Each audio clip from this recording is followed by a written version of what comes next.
The rain had just started when Alexandra Pierce, CEO of Pierce Global Industries, stepped out of her black SUV. She hadn't planned to come home that night. Her penthouse was usually just a place to sleep between board meetings and flights, but an exhausting day had pushed her to seek comfort in her own space. Her heels clicked against the marble lobby floor as she walked into the building, expecting silence. Instead, faint humming echoed from the private elevator hall, her private elevator hall. She frowned. Only a few people had access here. As the elevator doors slid open, she saw him, Daniel, the janitor she'd occasionally passed in the lobby. His uniform was slightly faded, his hands calloused, but his eyes were kind. And he was mopping her penthouse floor.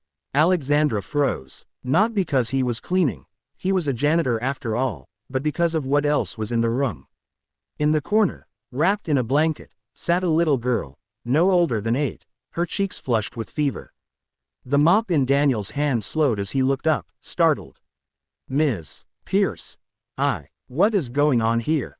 Her voice was sharper than she intended. Daniel set the mop aside. "I'm sorry, I know I shouldn't be here. The heating went out in my apartment downstairs, and my daughter's been sick for days. I didn't know where else to take her, and I remembered you were out of the country." Alexandra's eyes flicked to the girl, who gave a weak smile. A thermos of soup sat beside her, still steaming. The penthouse smelled faintly of chicken broth and lemon, comforting, like a childhood memory Alexandra hadn't felt in years. She should have been furious. She should have called security. But instead, something in her chest tightened. She glanced at Daniel's damp shoes, the careful way he'd laid towels under the girl's chair so nothing would stain. "You brought her here, to my home?" she asked quietly. Daniel nodded, his shoulders tense. I couldn't let her stay in that cold. I'll clean everything, I swear. I'll leave as soon as she's feeling better." Alexandra took a step closer to the girl. "What's your name?" "Emma," the child whispered. For a moment, the room was silent except for the patter of rain against the windows. Alexandra remembered nights in her own childhood, huddled under blankets, her mother gone for double shifts, the sound of a kind neighbor making soup in the kitchen. She turned to Daniel. "Has she seen a doctor?" He shook his head. "Can't afford it until payday." Alexandra's eyes softened. Without another word, she pulled out her phone and made a call.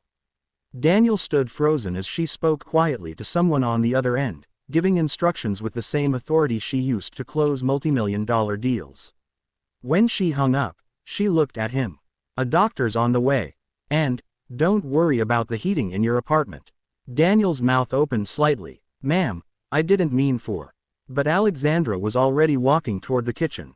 "Emma likes soup. Let's make it fresh. That one's gone cold." For the first time that night, Daniel let out a shaky breath.